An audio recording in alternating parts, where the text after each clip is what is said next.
Middle ಈಸ್ಟ್ನಲ್ಲಿ ಯುದ್ಧದ tension ತಾರಕಕ್ಕೇರಿದೆ. ಕೆಂಪು ಸಮುದ್ರದಲ್ಲಿ ತೈಲ ರಫ್ತಿಗೆ ಅಡ್ಡಿ ಮಾಡ್ತಿರೋ ಹುತಿಗಳನ್ನ ಸಂಪೂರ್ಣವಾಗಿ ಮುಗಿಸೋಕೆ ಸೌದಿ ಅರೇಬಿಯಾ ದೊಡ್ಡ ಪ್ಲಾನ್ ಮಾಡಿದೆ. ಈ ಸಲ ಸೌದಿ ಭೂದಾಳಿ ಮಾಡಬಹುದು ಅಂತ ಹೇಳಲಾಗ್ತಿದೆ. ಇನ್ನೊಂದು ಕಡೆ ಅಮೆರಿಕ ದಾಳಿಗೆ ಸೇಡು ತೀರಿಸಿಕೊಳ್ಳೋಕೆ ಇರಾನ್ ಅಟ್ಯಾಕ್ ಮಾಡಿದೆ, ಮುಂದುವರೆಸಿದ ಅಟ್ಯಾಕ್. ಇದರ ನಡುವೆ ಡಾಮಿಯೆಟ್ಟಾ ಬಂದರಿನ ಮೇಲೆ ಆದ ಡ್ರೋನ್ ದಾಳಿ ಸುಯೆಜ್ ಕಾಲುವೆ ತೈಲ ಸಾಗಾಟಕ್ಕೂ ಪ್ರಾಬ್ಲಮ್ ಮಾಡುತ್ತಾ ಅನ್ನೋ ಆತಂಕ ಶುರುವಾಗಿದೆ. ಇತ್ತ ಟ್ರಂಪ್ ಹಮಸ್ ಶಸ್ತ್ರಾಸ್ತ್ರ ತ್ಯಜಿಸೋಕೆ ರೆಡಿ ಆಗಿದೆ ಅಂತ ಹೇಳಿ ಡಿಕ್ಲೇರ್ ಮಾಡಿದ್ದಾರೆ. ಇವತ್ತಿನ ಸುತ್ತು ಜಗತ್ತಲ್ಲಿ ಎಲ್ಲವನ್ನ ಒನ್ ಬೈ ಒನ್ ನೋಡ್ತಾ ಹೋಗೋಣ. ಸುತ್ತು ಜಗತ್ತಿಗೆ ನಿಮಗೆಲ್ಲ ಸ್ವಾಗತ ಸ್ನೇಹಿತರೆ. ಮೊದಲು ಸೌದಿ ಹಾಕಿರೋ ದೊಡ್ಡ ಪ್ಲಾನ್ ಬಗ್ಗೆ ನಿಮಗೆ ಹೇಳ್ಬಿಡ್ತೀವಿ. ಮಿಡಲ್ ಈಸ್ಟ್ ನಲ್ಲಿ ಹೊತ್ಕೊಂಡಿರೋ ಯುದ್ಧದ ಬೆಂಕಿ ಮತ್ತಷ್ಟು ಉರಿಯೋ ಮುನ್ಸೂಚನೆ ಸಿಕ್ಕಿದೆ. ಈಗ ಇರಾನ್ ಬೆಂಬಲಿತ ಹುತಿಗಳ ವಿರುದ್ಧ ಅರಬ್ ದೊಡ್ಡಣ್ಣ ಸೌದಿ ದೊಡ್ಡ ಸಮರಕ್ಕೆ ತಯಾರಿ ನಡೆಸ್ತಿರೋ ಮಾಹಿತಿ ಸಿಕ್ಕಿದೆ. ಸಮುದ್ರ ಹಾಗೂ ಭೂಮಾರ್ಗದ ಮೂಲಕ ದಾಳಿ ಮಾಡೋಕೆ ಸೌದಿ ಪ್ಲಾನ್ ಮಾಡಿದೆ ಅನ್ನೋ ಸ್ಫೋಟಕ ರಿಪೋರ್ಟ್ಸ್ ಹೊರಬಿದ್ದಿವೆ. ಕೆಂಪು ಸಮುದ್ರದಲ್ಲಿ ನಾಕಾಬಂದಿ ಹಾಕಿ ಸೌದಿಯ ತೈಲ ಆದಾಯಕ್ಕೆ ಪೆಟ್ಟು ಕೊಡ್ತಾ ಇರೋ ಹುತಿಗಳನ್ನ ಮಟ್ಟ ಹಾಕೋಕೆ ಸೌದಿ ಈ ತಯಾರಿ ಮಾಡ್ತಾ ಇದೆ ಅಂತ ಗೊತ್ತಾಗಿದೆ. ಈಗ ಆಲ್ರೆಡಿ ಪೂರ್ವ ಯೆಮೆನ್ನಿಂದ ಸೌದಿ ಪಡೆಗಳು ವಾಪಸ್ ಬರ್ತಾ ಇದ್ದು, ಇದು ಭೂದಾಳಿಗೆ ಸೌದಿ ಮಾಡ್ತಿರೋ ತಯಾರಿ ಅಂತ ಹೇಳಲಾಗ್ತಿದೆ. ಅಂದಹಾಗೆ ಕಳೆದ ಜುಲೈ 20ರಿಂದ ಯೆಮೆನ್ನ ಹೂತಿಗಳು ಸೌದಿ ವಿರುದ್ಧ ನೇವಲ್ ಬ್ಲಾಕೇಡ್ ಹಾಕೊಂಡು ಕೂತ್ಕೊಂಡಿದ್ದಾರೆ. ಅದಾದ್ಮೇಲೆ ಸೌದಿಗೆ ಸಂಬಂಧಪಟ್ಟ ಹಡಗುಗಳ ಮೇಲೆ ದಾಳಿ ಕೂಡ ಮಾಡಿದ್ದಾರೆ. ಇದರಿಂದ ಸೌದಿಯ ತೈಲ ರಫ್ತಿಗೆ ದೊಡ್ಡ ಹೊಡೆತ ಬಿದ್ದಿದೆ. ಜೊತೆಗೆ ಸೌದಿ ಮೇಲೂ ಕೂಡ ದಾಳಿಗಳಾಗ್ತವೆ. ಇದಕ್ಕೆ ಸೌದಿ ಕೂಡ ಪ್ರತಿಕಾರ ಹೇಳ್ತಿದೆ. ಹೀಗಾಗಿ ಹೇಗಾದ್ರೂ ಮಾಡಿ ಹುತಿಗಳನ್ನ ಸಂಪೂರ್ಣವಾಗಿ ಕಟ್ಟಿ ಹಾಕೋಕೆ ಸೌದಿ ರೆಡಿ ಆಗ್ತಿದೆ ಅನ್ನೋ ಮಾಹಿತಿ ಸಿಗ್ತಾ ಇದೆ. ಇನ್ನು ಈ ವಾರದಲ್ಲಿ ಸೌದಿ ಮೇಲೆ ದಾಳಿಗಳು ನಡೆದಿದ್ವು. ಇರಾಕ್ ಉಗ್ರ ಸಂಘಟನೆಗಳೇ ಈ ಅಟ್ಯಾಕ್ ಮಾಡಿವೆ ಅಂತ ಸೌದಿ ಆರೋಪ ಮಾಡಿತ್ತು. ಈಗ ಈ ದಾಳಿಗಳನ್ನ ಯೆಮೆನ್ನ ಹುತಿಗಳೇ ಮಾಡಿದ್ದಾರೆ ಅಂತ ರಿಪೋರ್ಟ್ ಆಗಿದೆ. ಇರಾಕ್ನ ಸಶಸ್ತ್ರ ಗುಂಪುಗಳೊಂದಿಗೆ ಸೇರಿ ಇರಾಕ್ ನೆಲದಿಂದಲೇ ಈ ದಾಳಿ ನಡೆಸಲಾಗಿದೆ ಅಂತ ರಿಪೋರ್ಟ್ ಹೇಳ್ತಿದೆ. ಅಂದಹಾಗೆ ಸೌದಿಯ ಪೂರ್ವ ಪ್ರಾಂತ್ಯದಲ್ಲಿರೋ ಪ್ರಮುಖ ತೈಲ ನೆಲೆಗಳನ್ನ ಗುರಿಯಾಗಿಸಿ ಈ ದಾಳಿ ಮಾಡಲಾಗಿತ್ತು. ಇದಕ್ಕೆ ಪ್ರತಿಯಾಗಿ ಬುಧವಾರ ಸೌದಿ ಹಾಗೂ ಅಮೆರಿಕ ಇರಾಕ್ನಲ್ಲಿ ಏರ್ ಸ್ಟ್ರೈಕ್ ನಡೆಸಿದ್ವು. ಆದ್ರೀಗ ಈ ದಾಳಿಯಲ್ಲಿ ಹುತಿಗಳು ಕೂಡ ಇದ್ರು ಅಂತ ಮಾಹಿತಿ ಬರ್ತಾ ಇದೆ. ಇದೇ ಹೊತ್ತಲ್ಲಿ ಸೌದಿ ಕೆಂಪು ಸಮುದ್ರ ಮತ್ತು ಬಾಬ್ ಅಲ್ ಮಂಡೆಬ್ ಜಲಸಂಧಿಯಲ್ಲಿ ಹಡಗುಗಳ ರಕ್ಷಣೆಗೆ ಮುಂದಾಗಿದೆ. ಇದಕ್ಕಾಗಿ ಮಲ್ಟಿನ್ಯಾಷನಲ್ ಮ್ಯಾರಿಟೈಮ್ ಡಿಫೆನ್ಸ್ ಕೋಯಲೇಷನ್ ಕಟ್ಟೋಕೆ ಸೌದಿ ಪ್ಲಾನ್ ಮಾಡ್ತಿದೆ. ಸೌದಿಯ ಈ ಒಕ್ಕೂಟಕ್ಕೆ ಬರೋಬ್ಬರಿ 14 ದೇಶಗಳು ಬೆಂಬಲ ಕೊಟ್ಟಿವೆ. ಇದಕ್ಕಾಗಿ ಸೌದಿಯ ರಕ್ಷಣಾ ಇಲಾಖೆ ರಿಯಾದ್ನಲ್ಲಿ ಸುಮಾರು 50 ರಾಷ್ಟ್ರಗಳೊಂದಿಗೆ ಮೀಟಿಂಗ್ ಮಾಡಿತ್ತು.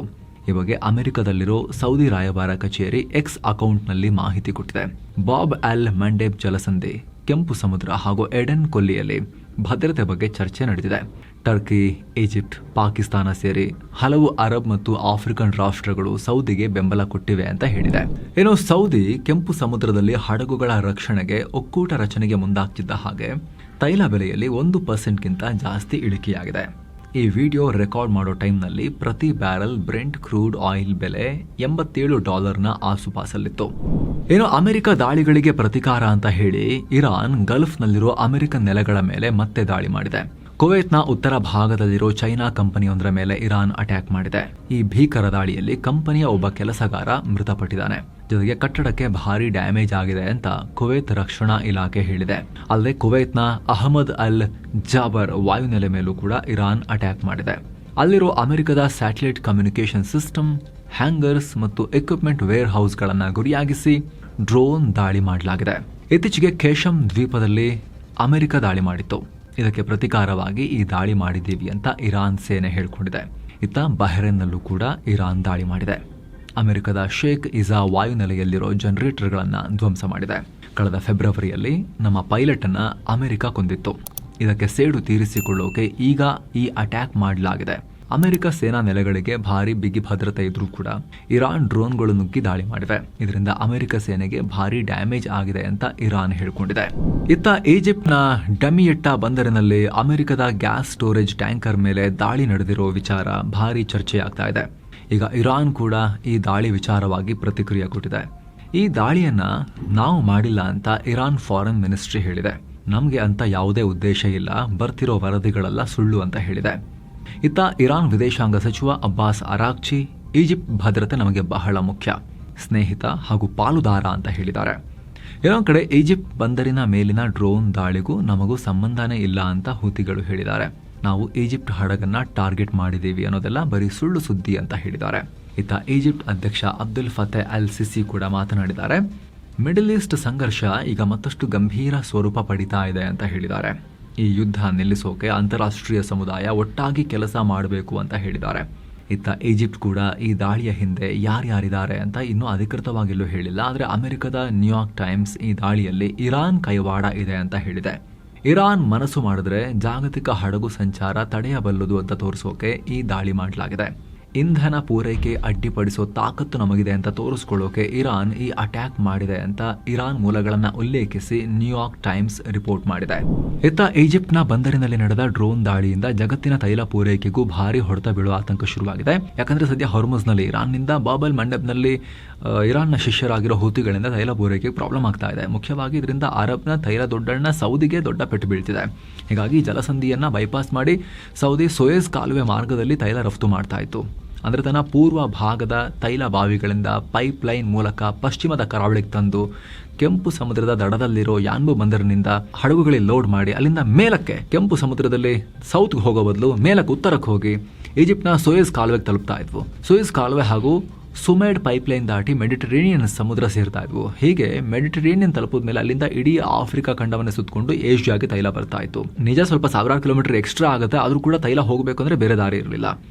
ಆದ್ರೀಗ ಈಜಿಪ್ಟ್ನ ಡಾಮಿಯೆಟ್ಟಾ ಬಂದರಿನಲ್ಲೇ ಡ್ರೋನ್ ಅಟ್ಯಾಕ್ ಆಗಿ ಹೊಸ ಆತಂಕ ಶುರುವಾಗಿದೆ. ಸೋಯೆಜ್ ಮಾರ್ಗ ಕೂಡ ರಿಸ್ಕಾ ಅನ್ನೋ ಪ್ರಶ್ನೆಗಳು ಎದ್ದಿವೆ. ಯಾಕಂದ್ರೆ ಈ ಈಜಿಪ್ಟ್ನ ಡಾಮಿಯೆಟ್ಟಾ ಬಂದರು ಸೋಯೆಜ್ ಕಾಲುವೆಗೆ ತುಂಬಾ ಹತ್ರ ಇದೆ. ಈ ತನಕ ಇರಾನ್ ಅಥವಾ ಹುತಿಗಳು ಸೋಯೆಜ್ ಹತ್ರ ದಾಳಿ ಮಾಡಿರಲಿಲ್ಲ. ಈಗ ಇಲ್ಲೂ ದಾಳಿಯಾಗಿ ಬ್ಲಾಕ್ ಆದ್ರೆ ಇಡೀ ಜಗತ್ತಿನ ಆರ್ಥಿಕತೆಗೆ ಬಹಳ ಬಹಳ ಆತಂಕ ಇದೆ. ಮುಖ್ಯವಾಗಿ ಏಷ್ಯಾ ಹಾಗೂ ಭಾರತಕ್ಕೆ ತೈಲ ಪೂರೈಕೆ ಲೇಟ್ ಆಗಿ ಬೆಲೆ ಏರಿಕೆ ಆಗೋ ಭೀತಿ ಇದೆ. ಇತ್ತ ಇರಾನ್ ಮತ್ತು ಅಮೆರಿಕ ನಡುವಿನ ಮಾತುಕತೆ ವಿಚಾರವಾಗಿ ಮೀಡಿಯೇಟರ್ ಪಾಕ್ ಮಾತನಾಡಿದೆ. ಎರಡು ರಾಷ್ಟ್ರಗಳ ನಡುವೆ ನಿರಂತರವಾಗಿ ಮಾತುಕತೆ ನಡೀತಾ ಇದೆ ಅಂತ ಪಾಕಿಸ್ತಾನ ಹೇಳಿದೆ. ಪ್ರಮುಖವಾಗಿ ಹಾರ್ಮುಜ್ ಮತ್ತು ಸಂಘರ್ಷ ಕೊನೆಗೊಳಿಸುವ ಬಗ್ಗೆ ಚರ್ಚೆ ನಡೀತಾ ಇದೆ. ಎಲ್ಲರನ್ನೂ ಮತ್ತೆ ತಾಂತ್ರಿಕ ಮಾತುಕತೆಗೆ ತರೋಕೆ ಪ್ರಯತ್ನ ಮಾಡ್ತಾ ಇದ್ದೀವಿ ಅಂತ ಪಾಕ್ ವಿದೇಶಾಂಗ ವಕ್ತಾರ ತಾಹಿರ್ ಅಂಡ್ರಾಬಿ ಹೇಳಿದ್ದಾರೆ. ಇನ್ನು ಅಮೆರಿಕ ಮತ್ತು ಇಸ್ರೇಲ್ ಸೇರಿ ಇರಾನ್ನ ಸುಪ್ರೀಂ ಲೀಡರ್ ಮುಜ್ತಬಾ ಖಾಮೆನೇರನ್ನ ಹುಡುಕ್ತಾ ಇವೆ ಅನ್ನೋ ಸ್ಫೋಟಕ ಮಾಹಿತಿ ಸಿಗ್ತಾ ಇದೆ. ಅಮೆರಿಕದ ಸಿಐಎ ಹಾಗೂ ಇಸ್ರೇಲ್ನ ಮೊಸಾದ್ ಸೇರಿ ಖಾಮೆನೇರನ್ನ ಹುಡುಕೋಕೆ ಜಂಟಿ ಆಪರೇಷನ್ ಶುರು ಮಾಡಿವೆ ಅಂತ ಗೊತ್ತಾಗಿದೆ. ಅಮೆರಿಕ ಮತ್ತು ಇಸ್ರೇಲ್ ದಾಳಿಯಲ್ಲಿ ಈ ಹಿಂದೆ ಅಲಿ ಖಾಮೆನೆ ಹತ್ಯೆಗೀಡಾಗಿದ್ರು. ಅದಾದ್ಮೇಲೆ ಮೊಜ್ತಬಾರನ್ನ ಇರಾನ್ ಸುಪ್ರೀಂ ಲೀಡರ್ ಮಾಡಲಾಗಿತ್ತು. ಆದರೆ ಕಳೆದ 5 ತಿಂಗಳಿಂದ ಮೊಜ್ತಬಾ ಇದುವರೆಗೂ ಸುಪ್ರೀಂ ಲೀಡರ್ ಆದಾಗಿಂದ ಯಾರ ಕಣ್ಣಿಗೂ ಬಿದ್ದಿಲ್ಲ. ಯಾವುದೇ ಭಾಷಣ ಮಾಡಿಲ್ಲ, ಜನರ ಮುಂದೆ ಒಂದು ಸಲವೂ ಬಂದಿಲ್ಲ, ವಿಡಿಯೋ ಕಾನ್ಫರೆನ್ಸ್ ಅಲ್ಲೂ ಕಾಣಿಸ್ಕೊಂಡಿಲ್ಲ, ಸಂಪೂರ್ಣ ಅದೃಶ್ಯ. ಹೀಗಾಗಿ ಅವ್ರನ್ನ ಹುಡುಕಾಡೋಕೆ ಮೊಸಾದ್ ಮತ್ತು CIA high priority operation launch ಮಾಡಿವೆ ಅನ್ನೋ ಮಾಹಿತಿ ಬರ್ತಾ ಇದೆ. ಈ ಮೊಜ್ತಬಾ ಎಲ್ಲಿ, ಹುಡುಕೋದು ಹೇಗೆ ಅನ್ನೋ ಎಲ್ಲ ಕೆಲಸ ಶುರುವಾಗಿದೆ. ಆದರೆ ಸಿಗ್ತಾ ಇಲ್ಲ. ಯಾಕಂದ್ರೆ ಇವರು ಯಾವುದೇ ಫೋನ್, ಲ್ಯಾಪ್ಟಾಪ್ ಅಥವಾ ಡಿಜಿಟಲ್ ಸಾಧನಗಳನ್ನೇ ಯೂಸ್ ಮಾಡ್ತಿಲ್ಲ.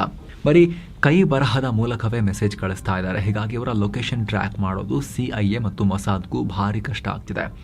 ಆದರೆ ಈ ಮೊಜ್ತಬಾ ಟೆಹರಾನ್ನ ಭೂಗತ ಬಂಕರ್ ಅಥವಾ ಕಾಮ್ ನಗರದ ಸುರಂಗದಲ್ಲಿ ಅಡಗಿರಬಹುದು ಅನ್ನೋ ಅನುಮಾನ ಇದೆ ಇವರಿಗೆ. ಇವರನ್ನ ರಕ್ಷಣೆ ಮಾಡೋಕೆ ಬೇರೆ ಬೇರೆ ಡಮ್ಮಿ ಲೀಡರ್ಗಳನ್ನ ಕೂಡ ಯೂಸ್ ಮಾಡಿ ಡಿಕಾಯ್ ತರ, ಅಂದ್ರೆ ದಾರಿ ತಪ್ಪಿಸೋಕೆ ಒಂಥರ ಬಾಡಿ ಡಬಲ್ ತರ ಬೇರೆಯವ್ರನ್ನ ಬಳಸಲಾಗ್ತಾ ಇದೆ ಅನ್ನೋ ಮಾಹಿತಿ ಸಿಕ್ಕಿದೆ. ಅಲ್ಲದೆ ಇತ್ತೀಚೆಗೆ ಅವರು ಇರಾನ್ನಲ್ಲೇ ಇಲ್ಲ, ಮೆಸೇಜ್ಗಳನ್ನ ಕೂಡ ಬರಿತಾ ಇಲ್ಲ. ಅವರ ಹೆಸರಲ್ಲಿ IRGC ಅವರೇ ಇದನ್ನೆಲ್ಲ ಮಾಡ್ತಿದ್ದಾರೆ ಅನ್ನೋ ರಿಪೋರ್ಟ್ ಕೂಡ ಬಂದಿದ್ವು. ಈಗ ಇವ್ರನ್ನ ಮೊಸಾದ್ ಮತ್ತು ಸಿಐಎ ಸೇರಿ ಹುಡುಕೋಕ್ ಶುರು ಮಾಡಿವೆ ಅನ್ನೋ ದೊಡ್ಡ ರಿಪೋರ್ಟ್ಸ್ ಬರ್ತಾ ಇದಾವೆ. ಈಗ ಇತ್ತ ಇಸ್ರೇಲ್ ಪ್ರಧಾನಿ ಬೆಂಜಮಿನ್ ನೆತನ್ಯಾಹು ದೊಡ್ಡ ಸ್ಟೇಟ್ಮೆಂಟ್ ಕೊಟ್ಟಿದ್ದಾರೆ. ವಿದೇಶದಲ್ಲಿ ನನ್ನನ್ನು ಬಂಧಿಸೋಕೆ ಬಂದ್ರೆ ನಮ್ಮ ಸ್ಪೆಷಲ್ ಫೋರ್ಸ್ ರೆಡಿ ಆಗಿದೆ ಅಂತ ಹೇಳಿ ಓಪನ್ ವಾರ್ನಿಂಗ್ ಕೊಟ್ಟಿದ್ದಾರೆ. ಅಂತಾರಾಷ್ಟ್ರೀಯ ಕ್ರಿಮಿನಲ್ ಕೋರ್ಟ್ ವಾರಂಟ್ ಇದ್ರೂ ಕೂಡ ವಿದೇಶ ಪ್ರವಾಸ ಮಾಡೋಕೆ ನಾನು ಹೆದರೋದಿಲ್ಲ ಅಂತ ಹೇಳಿದ್ದಾರೆ. ಅಮೆರಿಕದಲ್ಲಿ ಫಾಕ್ಸ್ ನ್ಯೂಸ್ ಜೊತೆ ಮಾತನಾಡಿದ ನೆತನ್ಯಾಹು ಈ ರೀತಿ ಹೇಳಿದ್ದಾರೆ. ನಾನು 5 ವರ್ಷ ಸೇನೆಯಲ್ಲಿ ಕೆಲಸ ಮಾಡಿರೋನು, ನಮ್ಮ ಸ್ಪೆಷಲ್ ಫೋರ್ಸಸ್ ಜೊತೆಯಲ್ಲೇ ಇರ್ತಾರೆ ನನ್ನೊಟ್ಟಿಗೆ. ನ್ಯೂಯಾರ್ಕ್ ಮೇಯರ್ ಜೋಹ್ರನ್ ಮಮ್ದಾನಿ ಅರೆಸ್ಟ್ ಮಾಡ್ತೀನಿ ಅಂದ್ರೂ ಕೂಡ ನಾನು ನ್ಯೂಯಾರ್ಕ್ ಸಿಟಿಗೆ ಹೋಗ್ತೀನಿ ಅಂತ ನೆತನ್ಯಾಹು ಚಾಲೆಂಜ್ ಮಾಡಿದ್ದಾರೆ. ಮಮ್ದಾನಿ ಬರೀ ದ್ವೇಷಕಾರತರ ನನ್ನ ಮೇಲೆ ನ್ಯೂಯಾರ್ಕ್ ಜನರನ್ನ ಯಹೂದಿಗಳ ವಿರುದ್ಧ ಎತ್ತಿ ಕಟ್ತಾ ಇದ್ದಾರೆ ಅಂತ ನೆತನ್ಯಾಹು ಆರೋಪ ಮಾಡಿದ್ದಾರೆ. ಇನ್ನು ಇರಾನ್ ಅಣ್ವಸ್ತ್ರ ಮಾಡಿಕೊಳ್ಳೋದನ್ನ ತಡೆಯೋದೇ ನಮ್ಮ ಗುರಿ. ಇರಾನ್ ಕೂಡ ಟ್ರಂಪ್ ಜೊತೆ ಒಪ್ಪಂದ ಮಾಡಿಕೊಳ್ಳುತ್ತೆ ಅಂತ ನಾನು ನಂಬಿದ್ದೀನಿ ಅಂತ ನೆತನ್ಯಾಹುನು ಹೇಳಿದ್ದಾರೆ. ಇರಾನ್ ಮೇಲೆ ಯುದ್ಧ ಮಾಡೋಕೆ ಟ್ರಂಪ್ಗೆ ನಾನು ಒತ್ತಡ ಹಾಕಿಲ್ಲ. ಟ್ರಂಪ್ಗೆ ಏನು ಮಾಡಬೇಕು ಅಂತ ಹೇಳೋಕೆ ಯಾರಿಂದಲೂ ಸಾಧ್ಯ ಇಲ್ಲ, ಅವರದಕ್ಕೂ ಮೀರಿದವರು ಅನ್ನೋ ತರದಲ್ಲಿ ನೈಸ್ ಹೊಡೆದಿದ್ದಾರೆ ಟ್ರಂಪ್ಗೆ ನೆತನ್ಯಾಹು. ಹಾಗೆ ಇರಾನ್ ಸರ್ಕಾರ ಬದಲಾಯಿಸುವುದು ನನ್ನ ಉದ್ದೇಶ ಅಲ್ಲ, ಅಣ್ವಸ್ತ್ರ ಮಾಡೋದನ್ನ ತಡೆಯೋದು ನಮ್ಮ ಕೆಲಸ ಅಂತ ಹೇಳಿದ್ದಾರೆ. ಇತ್ತ ಭಾರತದ ಟ್ರಾವೆಲ್ ಕಂಪನಿ ಸ್ಕೈಸ್ ಟ್ರಾವೆಲ್ಸ್ ಸೇರಿ 6 ಕಂಪನಿಗಳ ಮೇಲೆ ಅಮೆರಿಕ ಸ್ಯಾಂಕ್ಷನ್ಸ್ ಹಾಕಿದೆ. ಇರಾನ್ನ ಮಹಾನ್ ಏರ್ಲೈನ್ಸ್ಗೆ ಇವರು ಸಪೋರ್ಟ್ ಮಾಡ್ತಿದ್ದಾರೆ ಅಂತ ಅಮೆರಿಕ ಆರೋಪಿಸಿದೆ. ಈ ಮಹಾನ್ ಏರ್ಲೈನ್ಸ್ ಹೆಸರಿಗೆ ಮಾತ್ರ ವಿಮಾನಯಾನ ಸಂಸ್ಥೆ, ಆದ್ರೆ IRGC ಇರಾನ್ನ IRGCಗೆ ಹಣಕಾಸು ಮತ್ತು ಲಾಜಿಸ್ಟಿಕ್ ಸಹಾಯ ಮಾಡ್ತಾ ಇದೆ. ಶಸ್ತ್ರಾಸ್ತ್ರ ಹಾಗೂ ಡ್ರೋನ್ಗಳ ಸಾಗಾಣಿಕೆಗೆ ಸಹಾಯ ಮಾಡ್ತಿದೆ ಅಂತ ಅಮೆರಿಕ ಆರೋಪಿಸಿದೆ.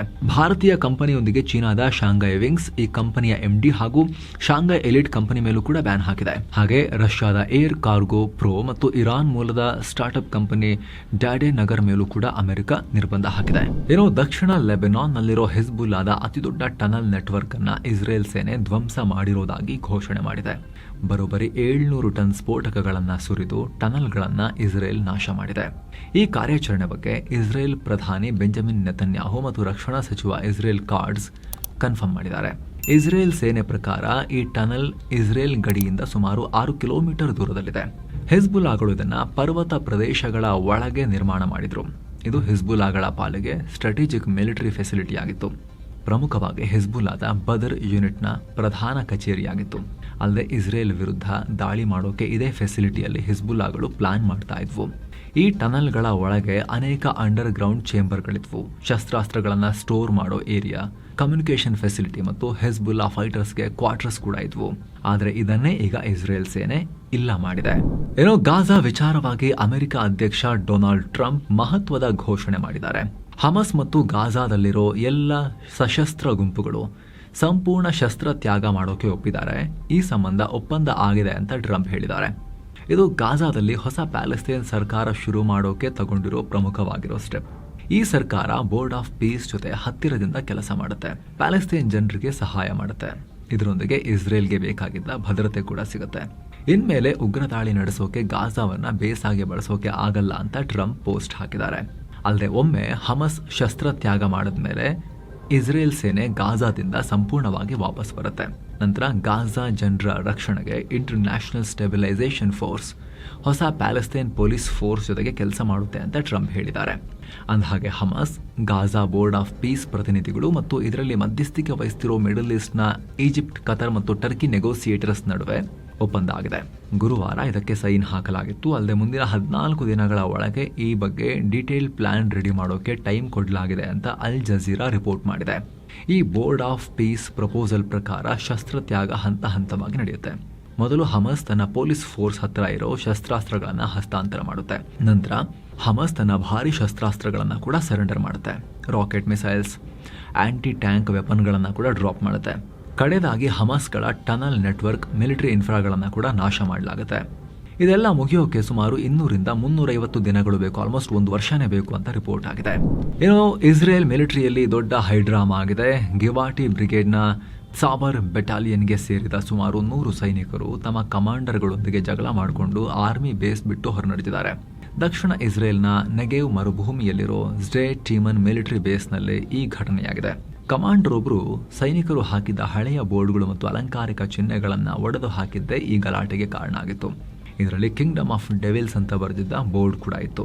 ಆದರೆ ಈ ಬೋರ್ಡ್ಗಳು ಹೊಸ ಸೈನಿಕರಿಗೆ ಅಪಮಾನ ಮಾಡೋ ರೀತಿ ಇವೆ, ಅದಕ್ಕೆ ಕಿತ್ತು ಹಾಕಲಾಗಿದೆ ಅಂತ ಆರ್ಮಿ ಹೇಳಿದೆ.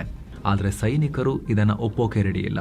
ಇದು ನಮ್ಮ ಹಳೆಯ ಸಂಪ್ರದಾಯ, ಗಾಜಾ ಮತ್ತು ಲೆಬನಾನ್ ವಾರ್ ಟೈಮಲ್ಲೂ ಕೂಡ ನಮ್ಮ ಜೊತೆಗಿತ್ತು, ಇದು ನಮ್ಮ ಇತಿಹಾಸ ಮತ್ತು ಫ್ರೆಂಡ್ಶಿಪ್ಗೆ ಸಾಕ್ಷಿ ಅಂತ ವಾದ ಮಾಡಿದ್ದಾರೆ. ಈ ವಿಚಾರಕ್ಕೆ ಗಲಾಟೆಯಾಗಿ ಸುಮಾರು 100 ಜನ ಸೈನಿಕರು ಮತ್ತು ಕೆಲ ಕಮಾಂಡರ್ಸ್ ಆಯುಧ ಅಲ್ಲೇ ಬಿಟ್ಟು ಬರೀ ಪರ್ಸನಲ್ ಬ್ಯಾಗ್ ಮಾತ್ರ ತಗೊಂಡು ಮನೆಗೆ ಹೋಗಿದ್ದಾರೆ. ಇದರಿಂದ ಎಚ್ಚೆತ್ತ ಹಿರಿಯ ಅಧಿಕಾರಿಗಳು ಎಲ್ಲರೂ ಬೇಸ್ಗೆ ವಾಪಸ್ ಬರಬೇಕು ಅಂತ ಡೆಡ್ಲೈನ್ ಕೊಟ್ಟಿದ್ದಾರೆ. ಈಗ ಇನ್ನು ರಷ್ಯಾ ಯುಕ್ರೇನ್ ರಾಜಧಾನಿ ಕಿಯೆವ್ ಮತ್ತು ಪೋಲೆಂಡ್ ಗಡಿ ಹತ್ತಿರದಲ್ಲಿರೋ ಲವಿವ್ ಅನ್ನೋ ನಗರದ ಮೇಲೆ ದಾಳಿಯಾಗಿದೆ. 70ಕ್ಕೂ ಅಧಿಕ ಮಿಸೈಲ್ಸ್ ಮತ್ತು ಸುಮಾರು 280 ಡ್ರೋನ್ಗಳನ್ನು ಹಾರಿಸಿದೆ. ಪರಿಣಾಮ ಕನಿಷ್ಠ 9 ಮಂದಿ ಮೃತಪಟ್ಟಿದ್ದಾರೆ. ಇನ್ನು ರಷ್ಯಾ ಹಾರಿಸಿದ 55 ಮಿಸೈಲ್ಸ್ ಮತ್ತು 265 ಡ್ರೋನ್ಗಳನ್ನು ಇಂಟರ್ಸೆಪ್ಟ್ ಮಾಡಿದ್ದೀವಿ. ಆದರೆ 11 ಮಿಸೈಲ್ಸ್ ಮತ್ತು 17 ಡ್ರೋನ್ಗಳು ತಮ್ಮ ಟಾರ್ಗೆಟ್ ಅನ್ನು ಹಿಟ್ ಮಾಡಿವೆ ಅಂತ ಯುಕ್ರೇನ್ ಸೇನೆ ತಿಳಿಸಿದೆ. ಅತ್ತ ದಾಳಿಗೆ ಪೋಲೆಂಡ್ ಕೂಡ ಅಲರ್ಟ್ ಆಗಿ ತನ್ನ ಫೈಟರ್ ಜೆಟ್ಗಳನ್ನು ರೆಡಿ ಮಾಡಿಟ್ಕೊಂಡಿದೆ. ಅತ್ತ ರಷ್ಯಾ ಈ ಬಾರಿ ದಾಳಿ ಮಾಡೋಕೆ ನಾರ್ತ್ ಕೊರಿಯಾದ ಮಿಸೈಲ್ ಬಳಸಿದೆ ಅಂತ ಜೆಲೆನ್ಸ್ಕಿ ಹೇಳಿದ್ದಾರೆ. ಇದೇನಾದರೂ ಕನ್ಫರ್ಮ್ ಆದರೆ 2026ರಲ್ಲಿ ಇದೇ ಮೊದಲ ಬಾರಿಗೆ ರಷ್ಯಾ ನಾರ್ತ್ ಕೊರಿಯನ್ ಮಿಸೈಲ್ ಬಳಸಿದ ಹಾಗಾಗುತ್ತೆ. ಈ ದಾಳಿ ಬಗ್ಗೆ ರಷ್ಯಾ ರಿಯಾಕ್ಟ್ ಮಾಡಿದೆ. ರಾತ್ರಿ ನಾವು ಯುಕ್ರೇನ್ ಮಿಲಿಟರಿ ಫ್ಯಾಕ್ಟರೀಸ್ ಮೇಲೆ ದಾಳಿ ಮಾಡಿದ್ದೀವಿ, ಹಾಗೆ ಬ್ಲ್ಯಾಕ್ ಸೀನಲ್ಲಿರೋ 3 ಸರಕು ಹಡಗುಗಳ ಮೇಲೂ ಕೂಡ ದಾಳಿ ಮಾಡಿದ್ದೀವಿ. ಆ ಹಡಗುಗಳು ಯುಕ್ರೇನ್ಗೆ ಮಿಲಿಟರಿ ಶಸ್ತ್ರಾಸ್ತ್ರಗಳನ್ನು, ಉಪಕರಣಗಳನ್ನು ಪೂರೈಸ್ತಾ ಇದ್ವು ಅಂತ ರಷ್ಯಾ ಹೇಳಿದೆ.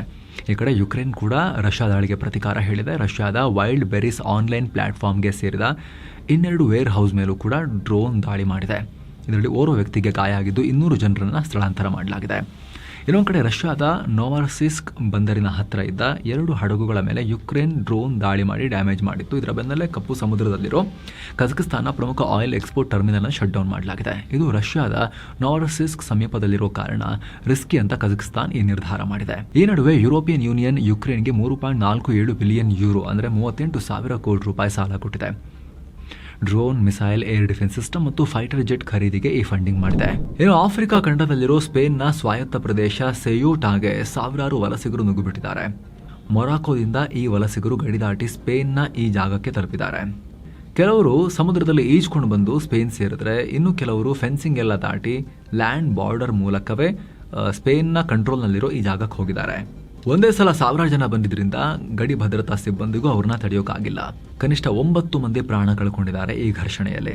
ಕಳೆದ 10 ದಿನಗಳಲ್ಲಿ ಸುಮಾರು 2,000 ವಲಸಿಗರು ರೀತಿ ಸೆಯೂಟಾಗೆ ನುಗ್ಗಿದ್ದಾರೆ ಅಂತ ಅಲ್ಲಿನ ಸರ್ಕಾರ ಹೇಳಿದೆ. ಹೀಗಾಗಿ ಸ್ಪೇನ್ ಸರ್ಕಾರ ಅಲರ್ಟ್ ಆಗಿದೆ. ಸೆಯೂಟಾದಲ್ಲಿ ಕಾನೂನು ಸುವ್ಯವಸ್ಥೆ ಕಾಪಾಡೋಕೆ ಹೆಚ್ಚಿನ ಸೇನಾ ನಿಯೋಜನೆ ಮಾಡೋಕೆ ಮುಂದಾಗಿದೆ. ಈ ಸೆಯೂಟಾ ಸ್ಪೇನ್ನ ಸ್ವಾಯತ್ತ ಪ್ರದೇಶ ಅಂತ ಅವ್ರ ಕಂಟ್ರೋಲ್ ಇಟ್ಕೊಂಡಿದ್ದಾರೆ. ಯುರೋಪಿಯನ್ ಯೂನಿಯನ್ನ ಭಾಗ ಕೂಡ ಆಗುತ್ತೆ ಆ ಮೂಲಕ ಇದು. ಹೀಗಾಗಿ ಒಳ್ಳೆ ಜಾಬ್, ಸೇಫ್ಟಿ ಹುಡ್ಕೊಂಡು ಸೆಟಲ್ ಆಗೋಕೆ ಮೊರಾಕೋದಿಂದ ಅಲ್ಲಿಗೆ ಹಾರಿಬಿಟ್ಟಿದ್ದಾರೆ ತುಂಬ ಜನ. ಇನ್ನು ಭಾರತ ಮತ್ತು ಭೂತಾನ್ ನಡುವೆ ಮಹತ್ವದ ಒಪ್ಪಂದ ಆಗಿದೆ. 4,000 ಕೋಟಿ ರೂಪಾಯಿ ಮೌಲ್ಯದ ಕನ್ಸೆಷನಲ್ ಲೈನ್ ಆಫ್ ಕ್ರೆಡಿಟ್ ಅಗ್ರಿಮೆಂಟ್ಗೆ 2 ಕಡೆಯವರು ಸೈನ್ ಹಾಕಿದ್ದಾರೆ. ಈ ಮೂಲಕ ಭಾರತ ಭೂತಾನ್ಗೆ 4,000 ಕೋಟಿ ರೂಪಾಯಿ ಸಾಲ ಕೊಡುತ್ತೆ. ಆದರೆ ಈ ಅಗ್ರಿಮೆಂಟ್ ಕನ್ಸೆಷನಲ್ ಆಗಿರೋದ್ರಿಂದ ಇತರ ಕಮರ್ಷಿಯಲ್ ಲೋನ್ ಹಾಗೆ ಇದಿರೋದಿಲ್ಲ. ಕಡಿಮೆ ಬಡ್ಡಿ ಇರುತ್ತೆ, ರೀಪೇ ಮಾಡೋಕೆ ಹೆಚ್ಚು ಟೈಮ್ ಕೊಡಲಾಗುತ್ತೆ, ಗ್ರೇಸ್ ಪೀರಿಯಡ್ ಕೂಡ ಇರುತ್ತೆ. ಭೂತಾನ್ನಲ್ಲಿ ಇನ್ಫ್ರಾ ಮತ್ತು ಎಕನಾಮಿಕ್ ಪ್ರಾಜೆಕ್ಟ್ಗಳಿಗೆ ಸಪೋರ್ಟ್ ಮಾಡೋದು ಈ ಒಪ್ಪಂದದ ಉದ್ದೇಶ. ಏನೋ ಪಾಕ್ ಆಕ್ರಮಿತ ಕಾಶ್ಮೀರದ ಗಿಲ್ಗಿಟ್ ಬಾಲ್ಟಿಸ್ತಾನ್ನಲ್ಲಿರೋ ಬ್ರಾಡ್ ಪೀಕ್ ಪರ್ವತದಲ್ಲಿ ದೊಡ್ಡ ದುರಂತ ನಡೆದಿದೆ. ಇದ್ದಕ್ಕಿದ್ದ ಹಾಗೆ ದೊಡ್ಡ ಹಿಮಪಾತ ಆಗಿ 10 ಮಂದಿ ಪರ್ವತಾರೋಹಿಗಳು ನಾಪತ್ತೆಯಾಗಿದ್ದಾರೆ. ಇದರಲ್ಲಿ ಜಗತ್ ಪ್ರಸಿದ್ಧ ನೇಪಾಳ ಮೂಲದ ಪರ್ವತಾರೋಹಿ ನಿರ್ಮಲ್ ಪುರ್ಜಾ ಕೂಡ ಸೇರಿದ್ದಾರೆ. ಇವ್ರ ಜೊತೆ 5 ಜನ ನೇಪಾಳದವರಿದ್ರು. ಹಾಗೆ ಅಮೆರಿಕ, ಚೈನಾ, ಪಾಕಿಸ್ತಾನ್ ಹಾಗೂ ಒಮಾನ್ ರಾಷ್ಟ್ರದವರು ಇದ್ರು. ನಾಪತ್ತೆಯಾದವರ ರಕ್ಷಣೆಗೆ ಈಗ ದೊಡ್ಡ ಕಾರ್ಯಾಚರಣೆ ಶುರುವಾಗಿದೆ. ಪಾಕಿಸ್ತಾನ ಸೇನೆಯ ಹೆಲಿಕಾಪ್ಟರ್ ಮೂಲಕ ಹುಡುಕಾಟ ನಡೆಸಲಾಗ್ತಿದೆ. ಸದ್ಯ 4 ಮೃತದೇಹಗಳು ಈಗ ಪತ್ತೆಯಾಗಿವೆ. ಇನ್ನುಳಿದ 6 ಜನರಿಗಾಗಿ ಶೋಧ ಕಾರ್ಯ ಮುಂದುವರೆದಿದೆ. ಇನ್ನು ಪಾಕಿಸ್ತಾನ ಸೇನೆಯ ಭೀಕರ ಕೃತ್ಯವೊಂದು ಬೆಳಕಿಗೆ ಬಂದಿದೆ. ಬಲೂಚಿಸ್ತಾನದಲ್ಲಿ ಓರ್ವ ಬಾಲಕಿಯನ್ನ ಸೇನೆ ಗುಂಡಿಕ್ಕಿ ಕೊಂದಿದೆ. ಅಲ್ಲದೆ ಹಮಸ್ಗಳ ಸ್ಟೈಲ್ನಲ್ಲಿ ಆಕೆಯ ದೇಹವನ್ನ ಸೇನಾ ವಾಹನಕ್ಕೆಲ್ಲ ಕಟ್ಟಿದ್ದಾರೆ. ನಂತರ ಆ ವಾಹನವನ್ನ ಮೆರವಣಿಗೆ ಎಲ್ಲ ಮಾಡಿದ್ದಾರೆ, ಕ್ರೂರಿಗಳ ತರ ಅಂತ ಈಗ ರಿಪೋರ್ಟ್ ಆಗ್ತಾ ಇದೆ. ಬಲೂಚಿಸ್ತಾನದಲ್ಲಿ ಪಾಕ್ ಸೇನೆ ಅಲ್ಲಿನ ಸ್ವಾತಂತ್ರ್ಯ ಹೋರಾಟಗಾರರ ವಿರುದ್ಧ ನಡೆಸ್ತಿರೋ ಕಾರ್ಯಾಚರಣೆ ಹೊತ್ತಲ್ಲಿ ಪಾಕಿಸ್ತಾನ ಸೇನೆಯ ಈ ರಾಕ್ಷಸಿ ಕೃತ್ಯದ ಬಗ್ಗೆ ಮಾಹಿತಿ ಬರ್ತಾ ಇದೆ. ಇನ್ನು ಪಾಕಿಸ್ತಾನದ ಬಲೂಚಿಸ್ತಾನ ಪ್ರಾಂತ್ಯದ ಕಲ್ಲಿದ್ದಲು ಗಣಿಯಲ್ಲಿ ದೊಡ್ಡ ಸ್ಫೋಟ ಆಗಿ ಕನಿಷ್ಠ 32 ಜನ ಕಾರ್ಮಿಕರು ಪ್ರಾಣ ಕಳ್ಕೊಂಡಿದ್ದಾರೆ. ಜುಲೈ 30ನೇ ತಾರೀಕು ಗುರುವಾರ ಕ್ವೆತ್ತಾದ ಸುಮಾರು 50 ಕಿಲೋಮೀಟರ್ ದೂರದಲ್ಲಿರೋ ಸೊರಂಜ್ ಅನ್ನೋ ಜಾಗದಲ್ಲಿ ಈ ಘಟನೆಯಾಗಿದೆ. ಗಣಿಯೊಳಗಡೆ ಮಿಥೇನ್ ಗ್ಯಾಸ್ ತುಂಬಿಕೊಂಡಿದ್ದೆ ಈ ಬ್ಲಾಸ್ಟ್ಗೆ ಕಾರಣ ಅಂತ ಹೇಳಲಾಗ್ತಿದೆ. ಏನು ಜಪಾನ್ನ ಸೆಂಟ್ರಲ್ ಬ್ಯಾಂಕ್ ಆಗಿರೋ ಬ್ಯಾಂಕ್ ಆಫ್ ಜಪಾನ್ ತನ್ನ ಇಂಟ್ರೆಸ್ಟ್ ರೇಟ್ನ 1% ನಲ್ಲೇ ಮುಂದುವರೆಸಿದೆ. ಶುಕ್ರವಾರ ಮುಗಿದ 2 ದಿನಗಳ ಪಾಲಿಸಿ ಮೀಟಿಂಗ್ನಲ್ಲಿ ಈ ನಿರ್ಧಾರ ಮಾಡಿದ್ದಾರೆ. ಆದರೆ ಮುಂದೆ ಹಣದುಬ್ಬರ ಹೆಚ್ಚಾಗೋ ರಿಸ್ಕ್ ಇರೋದ್ರಿಂದ ಮುಂದಿನ ದಿನಗಳಲ್ಲಿ ಇಂಟ್ರೆಸ್ಟ್ ರೇಟ್ ಇನ್ನೂ ಜಾಸ್ತಿ ಮಾಡಬಹುದು ಅನ್ನೋ ಸುಳಿವನ್ನ ಕೊಟ್ಟಿದ್ದಾರೆ. ಇನ್ನು ಅಮೆರಿಕಾಗೆ ಹೋಗಿ ಓದಿ ಅಲ್ಲೇ ಕೆಲಸ ಮಾಡಬೇಕು ಅಂತ ಕನಸು ಕಂಡಿರೋರಿಗೆ ಟ್ರಂಪ್ ಸರ್ಕಾರ ಮತ್ತೆ ಶಾಕ್ ಕೊಡೋಕೆ ರೆಡಿಯಾಗಿದೆ. ಅಮೆರಿಕದಲ್ಲಿ ಡಿಗ್ರಿ ಮುಗಿಸಿದ ಮೇಲೆ ಇಂಟರ್ನ್ಯಾಷನಲ್ ಸ್ಟೂಡೆಂಟ್ಸ್ ಅಲ್ಲೇ ಕೆಲಸ ಮಾಡೋಕೆ OPT ಅಂದ್ರೆ ಆಪ್ಷನಲ್ ಪ್ರಾಕ್ಟಿಕಲ್ ಟ್ರೈನಿಂಗ್ ಅನ್ನೋ ಪ್ರೋಗ್ರಾಮ್ ಇದೆ. ಈ OPT ಯೂಸ್ ಮಾಡಿಕೊಂಡು ಕೆಲಸ ಮಾಡೋರಿಗೆ $1 ಲಕ್ಷ ಫೀಸ್ ಹಾಕೋಕೆ department of homeland security plan ಮಾಡ್ತಿದೆ. F1 ವೀಸಾದಲ್ಲಿ ಓದೋರು ನಾರ್ಮಲ್ ಆಗಿ 1 ವರ್ಷ ಮತ್ತು STEM ಕೋರ್ಸ್ ಓದ್ದವರು 3 ವರ್ಷ ಅಲ್ಲೇ ಕೆಲಸ ಮಾಡಬಹುದು. ಆದರೆ ಈಗ ಈ ದೊಡ್ಡ ಮೊತ್ತದ ಫೀಸ್ ತರೋಕೆ ಚರ್ಚೆ ನಡೀತಾ ಇದೆ. ಈ ದುಡ್ಡನ್ನು ಸ್ಟೂಡೆಂಟ್ಸ್ ಕಟ್ಟಬೇಕಾ ಅಥವಾ ಕೆಲಸ ಮಾಡೋ ಕಂಪನಿಗಳು ಕಟ್ಟಬೇಕಾ ಅಂತ ಇನ್ನೂ ಕೂಡ ಫೈನಲ್ ಆಗಿಲ್ಲ. ಸುಮಾರು 4,19,000 ಜನ ಈ OPT ಅಡಿಯಲ್ಲಿ ಕೆಲಸ ಮಾಡ್ತಿದ್ದಾರೆ. ಜೊತೆಗೆ ಇದರಲ್ಲಿ 3.3 ಲಕ್ಷಕ್ಕೂ ಅಧಿಕ ಇಂಡಿಯನ್ ಸ್ಟೂಡೆಂಟ್ಸ್ ಇದ್ದಾರೆ. ಏನು ಅಂಥ್ರೋಪಿಕ್ ಕಂಪನಿಯ AI ಮಾಡೆಲ್ಗಳು ಸೈಬರ್ ಸೆಕ್ಯೂರಿಟಿ ಟೆಸ್ಟಿಂಗ್ ಟೈಮ್ನಲ್ಲಿ 3 ಕಂಪನಿಗಳನ್ನು ಹ್ಯಾಕ್ ಮಾಡಿವೆ. ಕಳೆದ ವಾರವಷ್ಟೇ ಓಪನ್ AI ಏಜೆಂಟ್ ತಾನಾಗಿನೇ ಹೊಸ ಬಗ್ ಯೂಸ್ ಮಾಡಿಕೊಂಡು ಹಗಿಂಗ್ ಫೇಸ್ ಪ್ಲಾಟ್ಫಾರ್ಮ್ ಅನ್ನ ಹ್ಯಾಕ್ ಮಾಡಿತ್ತು. ಇದಾದ್ಮೇಲೆ ಅಲರ್ಟ್ ಆಗಿರೋ ಅಂಥ್ರೋಪಿಕ್ ಬರೋಬ್ಬರಿ 1,41,000ಕ್ಕೂ ಅಧಿಕ ಟೆಸ್ಟ್ ಸೆಷನ್ಗಳನ್ನು ರಿವ್ಯೂ ಮಾಡಿದಾಗ ಈ ಹ್ಯಾಕ್ ಬಗ್ಗೆ ಗೊತ್ತಾಯಿತು. ಓಪನ್ AI ಮಾಡೆಲ್ ತಾನಾಗಿನೇ ಹ್ಯಾಕ್ ಮಾಡಿತ್ತು. ಆದರೆ ಅಂಥ್ರೋಪಿಕ್ ಮಾಡೆಲ್ಗೆ ಟೆಸ್ಟಿಂಗ್ ಪಾರ್ಟ್ನರ್ ಕಡೆಯಿಂದ ಆದ ಮಿಸ್ಟೇಕ್ನಿಂದ ಓಪನ್ ಇಂಟರ್ನೆಟ್ ಆಕ್ಸೆಸ್ ಸಿಕ್ಕಿತ್ತು. ಏಪ್ರಿಲ್ನಿಂದ ನಡೆದ ಈ ಘಟನೆಗಳಲ್ಲಿ ಕ್ಲಾಡ್ ಓಪಸ್ 4.7, ಕ್ಲಾಡ್ ಮೈಥೋಸ್ 5 ಮತ್ತು internal research test model involve ಆಗಿವೆ. ವೀಕ್ ಪಾಸ್ವರ್ಡ್ ಮತ್ತು ಅನ್ಅಥೆಂಟಿಕೇಟೆಡ್ ಎಂಡ್ ಪಾಯಿಂಟ್ಸ್ನಂತಹ ಸಿಂಪಲ್ ಟೆಕ್ನಿಕ್ ಬಳಸಿ 3 ಕಂಪನಿಗಳ ಇನ್ಫ್ರಾಸ್ಟ್ರಕ್ಚರ್ ಒಳಗಡೆ ನುಗ್ಗಿವೆ. ಕಂಪನಿಗಳ ಹೆಸರನ್ನ ಅಂಥ್ರೋಪಿಕ್ ಇನ್ನೂ ಕೂಡ ರಿವೀಲ್ ಮಾಡಿಲ್ಲ.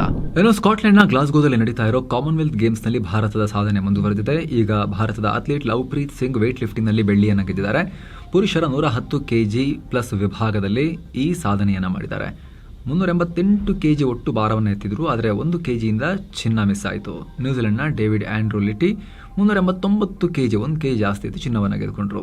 ಇನ್ನು ಮಹಿಳೆಯರ ಡಿಸ್ಕಸ್ ಥ್ರೋನಲ್ಲಿ ಭಾರತದ ಸೀಮಾ ಕಲಿರಮ್ನ ಕಂಚಿನ ಪದಕ ಗೆದ್ದಿದ್ದಾರೆ. ಈ ಮೂಲಕ ಇದುವರೆಗೂ ಭಾರತ 17 ಪದಕಗಳನ್ನು ಗೆದ್ದಿದೆ. ಈ ಮೂಲಕ ಪದಕ ಪಟ್ಟಿಯಲ್ಲಿ ಭಾರತ 10ನೇ ಸ್ಥಾನದಲ್ಲಿದೆ. 110 ಪದಕಗಳನ್ನು ಗೆದ್ದು ಆಸ್ಟ್ರೇಲಿಯಾ ಟಾಪ್ನಲ್ಲಿದೆ. ಸೊ ಫ್ರೆಂಡ್ಸ್, ಇದಾಗಿತ್ತು ಇವತ್ತಿನ ಜಗತ್ತಿನ ಸುತ್ತಾಟ. ಸ್ನೇಹಿತರೆ, ಕಡಲಾಗಿ ನಿಮ್ಮಲ್ಲಿ ಒಂದು ಮನವಿ. ಆಸಕ್ತ ವೀಕ್ಷಕರು ವಿಡಿಯೋ ಕೆಳಗಿರೋ ಜಾಯಿನ್ ಬಟನ್ ಮೂಲಕ ನಮ್ಮ ಚಾನಲ್ಗೆ ಮೆಂಬರ್ಸ್ ಆಗಿ ಜಾಯಿನ್ ಆಗ್ಬೋದು. ಆಸಕ್ತರು ಜಾಯಿನ್ ಬಟನ್ ಮೇಲೆ ಕ್ಲಿಕ್ ಮಾಡಿ ಡೀಟೇಲ್ಸ್ ಚೆಕ್ ಮಾಡ್ಬೋದು. ಹಾಗೆ ನಮ್ಮ ಚಾನಲ್ನ ಮೆಂಬರ್ಶಿಪ್ ಸೆಕ್ಷನ್ಗೆ ಹೋದರೆ ನೀವು ಆಲ್ರೆಡಿ ಪಬ್ಲಿಷ್ ಆಗಿರೋ ಮೆಂಬರ್ ಓನ್ಲಿ ವೀಡಿಯೋಸಲ್ಲಿ ಕಾಣಿಸ್ತವೆ. ಒಂದ್ಸರಿ ಸ್ಕ್ರೋಲ್ ಮಾಡಿ ನೋಡ್ಬೋದು. ಅವು ಯೂಸ್ಫುಲ್ ಅಂತ ಅನಿಸಿದ್ರೆ ಆಮೇಲೆ ನೀವು ಜಾಯಿನ್ ಬಟನ್ಗೆ ಬಂದು ಜಾಯಿನ್ ಆಗೋದ್ರ ಬಗ್ಗೆ ಡಿಸೈಡ್ ಮಾಡ್ಬೋದು. ಮತ್ತೆ ಭೇಟಿ ಆಗ್ತಿರೋಣ ಸ್ನೇಹಿತರೆ. ನಮಸ್ಕಾರ.